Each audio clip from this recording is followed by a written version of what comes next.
attacked. So, what do you think happened?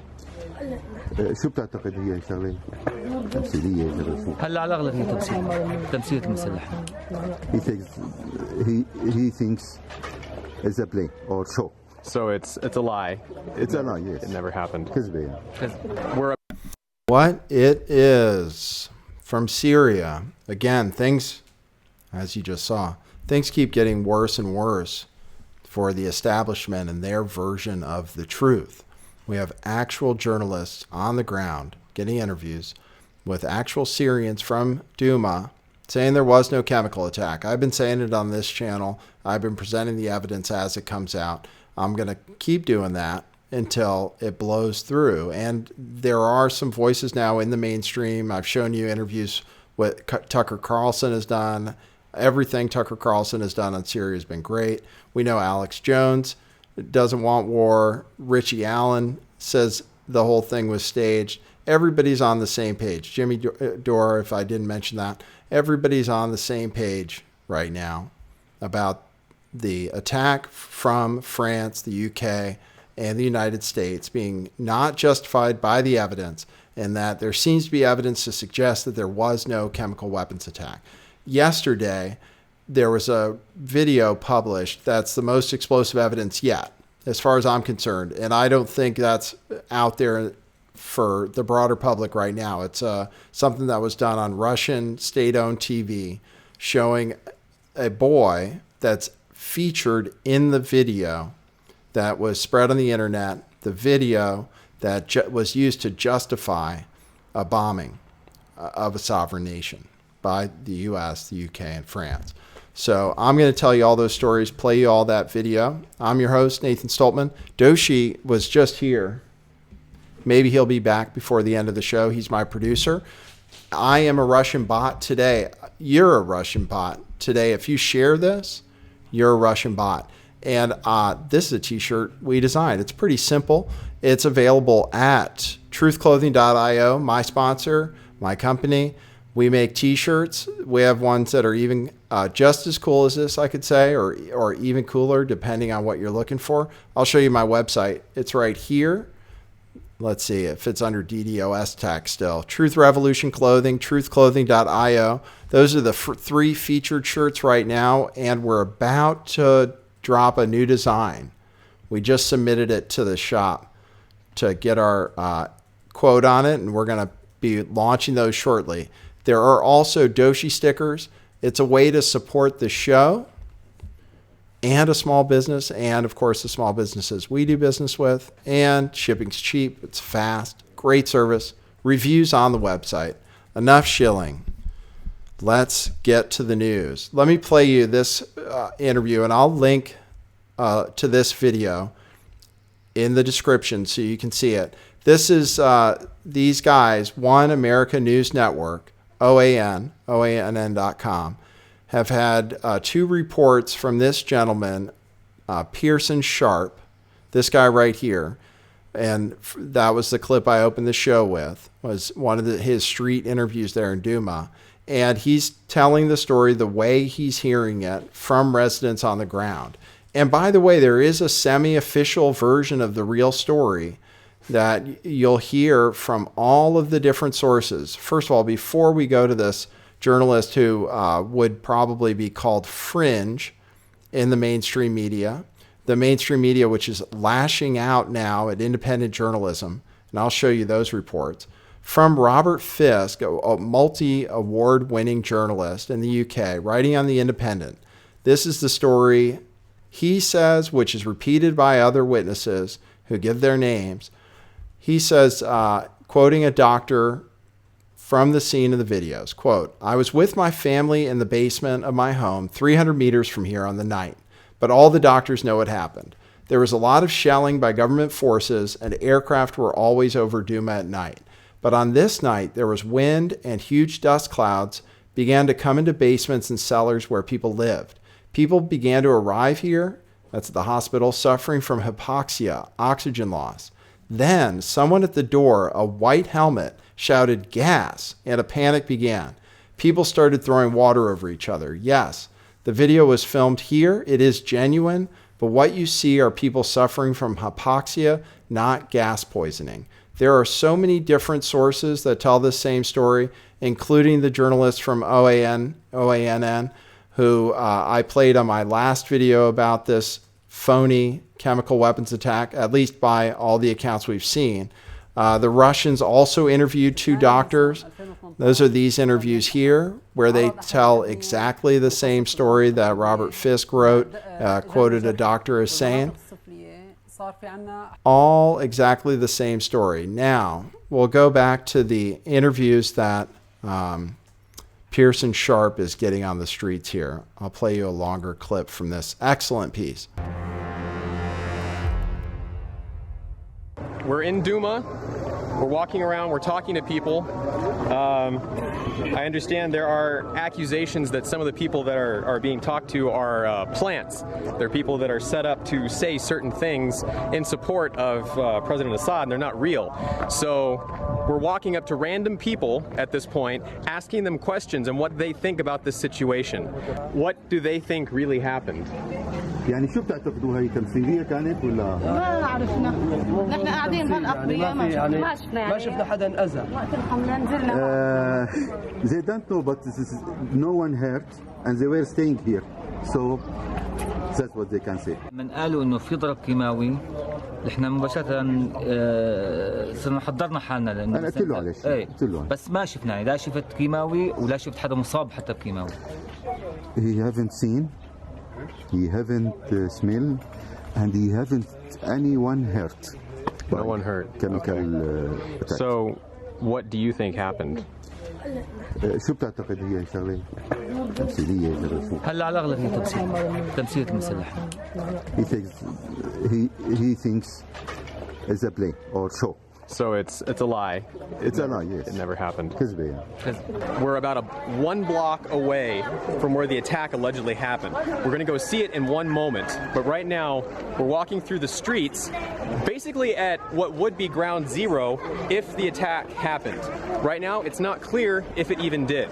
I've interviewed 20 people so far who live here in this area and who say they were there that day and they didn't see anything. They didn't hear anything. They didn't smell anything. They don't know anyone who was injured. They've never heard of that. They did see it on TV. They heard about it on TV, but from personal eyewitness accounts, no one has seen anything so far.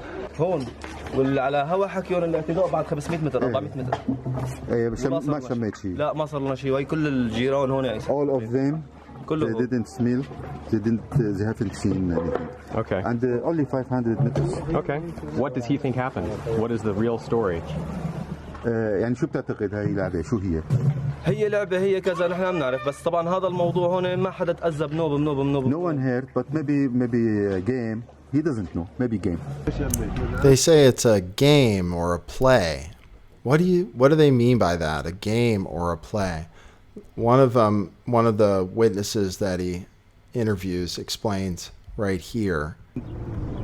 أخي هاي لعبة الغرب هن عم يلعبوا فينا. نحن ما. This is the West plays this game. Why? ليش تعتقد الغرب لعب هاللعبة؟ لأنه ما حدا بس بالإذاعات التلفزيون غيرهم.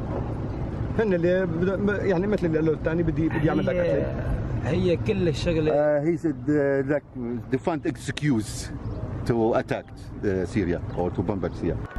To find an excuse to attack Syria or to bomb Syria. Reporting again from One America News Network. This video has about 8,500 views. Hopefully we can get it some more. I think it should be shared out there. Now, believe your eyes or believe the mainstream media. Believe your eyes and your ears. Do those people look like they were pressured, like they were nervous, like they were pressured somehow, like someone had a gun to their head, making them lie about that story? That's what's being implied in the mainstream media. And there are at least two different smears on independent journalists like this excellent journalist, Pearson Sharp. This is what they're saying about online activists, they call us, like me. Syria war, the online activists pushing conspiracy theories. Vanessa Beeley is specifically pointed out in this article, along with Sarah Abdallah, who has a lot of Twitter followers and is influential and reports on the news in Syria. They are described as anti-interventionists, that they're there for low information audience who doesn't understand reality from propaganda. They are viewed as being pro-Assad, mouthpieces of Russia, Russian trolls, etc. Here's from the Huffington Post, even worse. Whitewashing war crimes, how UK academics promote pro-Assad conspiracy theories about Syria. Conspiracy theorists. I showed you the clip from Tucker Carlson where one of his guests said questioning the Skripal poisonings was not up for debate. And he asked him if he would also like to question the Holocaust or the moon landings, claiming, of course, that he's a conspiracy theorist. That's what we are because we watch videos like the one you just saw. We read articles from multi-award-winning journalists, and we take the words that they say, and we believe our eyes. We've done our research, and we think that might be the closest thing to the truth, based on the fact that we don't have any evidence of a chemical weapons attack coming from our officials or from the mainstream media. Still, they want to smear and blame anyone who publicly says that there might not have been a chemical weapons attack of being working for Russia. I'm going to show you this clip from Admiral Lord West on the BBC. Now, they actually had this guy on the BBC knowing that he was skeptical of what was going on. And he tells it the way he sees it. And just take a listen to the question that he gets after he gives his part of the truth. And I'm going to be showing you a video of a boy that was actually in the video from the white helmets, from the chemical weapons attack. And he's going to say what really happened. So stay tuned for that. But I just wonder, you know, we've had some bad experiences on intelligence. When I was Chief of Defence Intelligence, I had huge pressure put on me politically to try and say that our bombing campaign in Bosnia was achieving all sorts of things, which it wasn't. I was put under huge pressure. So I know the things that can happen with intelligence, and I would just like to be absolutely sure. We know that the Russian Foreign Minister Sergei Lavrov said on Friday, or accused a Western state on Friday of perhaps fabricating evidence in Duma or somehow being involved with what happened in Duma. Given that we're in an information war with Russia on so many fronts, do you think perhaps it's inadvisable to be stating this so publicly, given your position and your profile? Isn't there a danger that you're muddying the waters? Muddying the waters. Muddying the waters because the Russians also say that there was no chemical weapons attack based on their evidence. Because you're repeating that news, you're muddying the waters. Should you be saying this so publicly, she says, given that the government conducted a missile strike based on the fact that they said they had evidence? Should you be questioning that? Ask yourselves. Should it be allowed? It seems like it shouldn't be. Now I'm going to show you a video that it was published here on The Sun. It was first published on Sputnik, or actually the Russian network that carried it. I think it's Channel 24.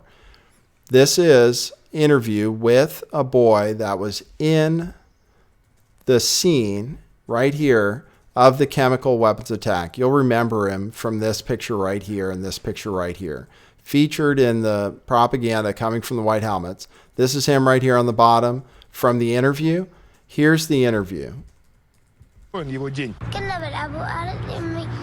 были в подвале. Мама мне сказала, что сегодня нечего есть, поедим только завтра. Мы услышали крик на улице. Кричали: идите в больницу. Мы побежали в больницу, и как только я вошел, меня схватили и начали поливать водой. После этого положили нас на кровати рядом с другими людьми. Ну, теперь, чтобы зрителям было понятнее. His dad was also there. He also gives an interview to the same channel. You heard he was there.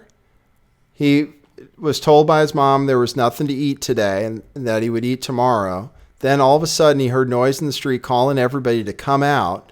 And then they took him to the hospital, started hosing him down. But there wasn't anything wrong. There was no chemical attack. That's what happened. He just said it. This article says he seemed nervous. Like I said, like he's under pressure from Putin himself to say what he's saying. This is what his father says.